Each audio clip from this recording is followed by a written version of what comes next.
Les marques, elles ont toujours eu un besoin. Elles ont un besoin d'engager, elles ont besoin de comprendre et de mieux connaître leurs utilisateurs, leurs prospects ou leurs fans. Et aujourd'hui, sur la partie CRM classique, elle a montré ses limites. Aujourd'hui, les gens, ils aiment plus recevoir des SMS, c'est très intrusif. Les mails, ils les lisent plus et ça finit en spam, et où en gros, les gens ne cliquent pas, les lisent pas. Et donc, en fait, de l'autre côté, elles ont pas mal investi sur le social. Le social, c'est génial pour créer de l'awareness, c'est génial pour faire connaître sa marque. C'est un vrai média. Mais par contre, on ne connaît pas forcément ses fans, ses utilisateurs, et on les connaît pas personnellement. Et pour nous, le chatbot, c'est un outil merveilleux en fait pour faire le pont entre à la fois le CRM et à la fois le social.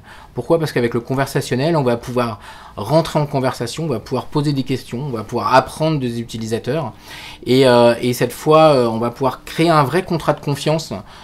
Et dans ce sens-là, toutes les problématiques RGPD, elles ont vachement de sens. On va créer un contrat de confiance, data, information, avec son utilisateur.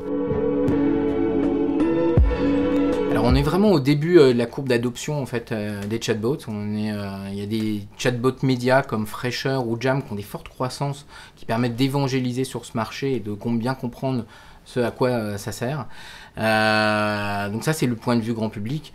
Même nous on a développé avec Botnik le chatbot de Démotivateur Food. On est déjà à 40 000 utilisateurs, ce qui est déjà un très bon chiffre pour nous. Ça nous place parmi les premiers chatbots français. Du point de vue des marques, je pense qu'elles ont pris le problème à l'envers. Elles ont pris le problème de manière technologique et elles sont tous ruées à sortir de ce qu'on appelle des POC qui servent pas à grand chose si ce n'est à faire bien et à dire qu'ils ont fait de l'innovation. Aujourd'hui, le vrai sujet, aujourd'hui, pour nous, c'est pas un sujet technologique, c'est un sujet marketing. Et il faut que les marques, elles comprennent qu'en fait, ce qui est en train de se passer, c'est le passage du relationnel au conversationnel. Aujourd'hui, pour nous, la partie technique, on s'est retrouvé face au problème, et c'est pour ça qu'on a créé Botnik, qui est une plateforme SaaS de conversation marketing, parce qu'aujourd'hui, toutes les plateformes qui existaient étaient soit un peu pour les neuneux, soit vraiment pour les développeurs. Et on avait besoin d'avoir un outil, en fait, à destination des équipes marketing, à destination des community managers, pour pouvoir gérer cette relation. Et donc pour nous, c'est pas un sujet technique, c'est un sujet marketing.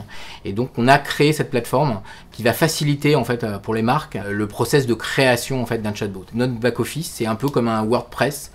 C'est simple, les gens peuvent le gérer, peuvent ajouter du contenu, le modifier. C'est comme ça qu'aujourd'hui on doit créer un chatbot.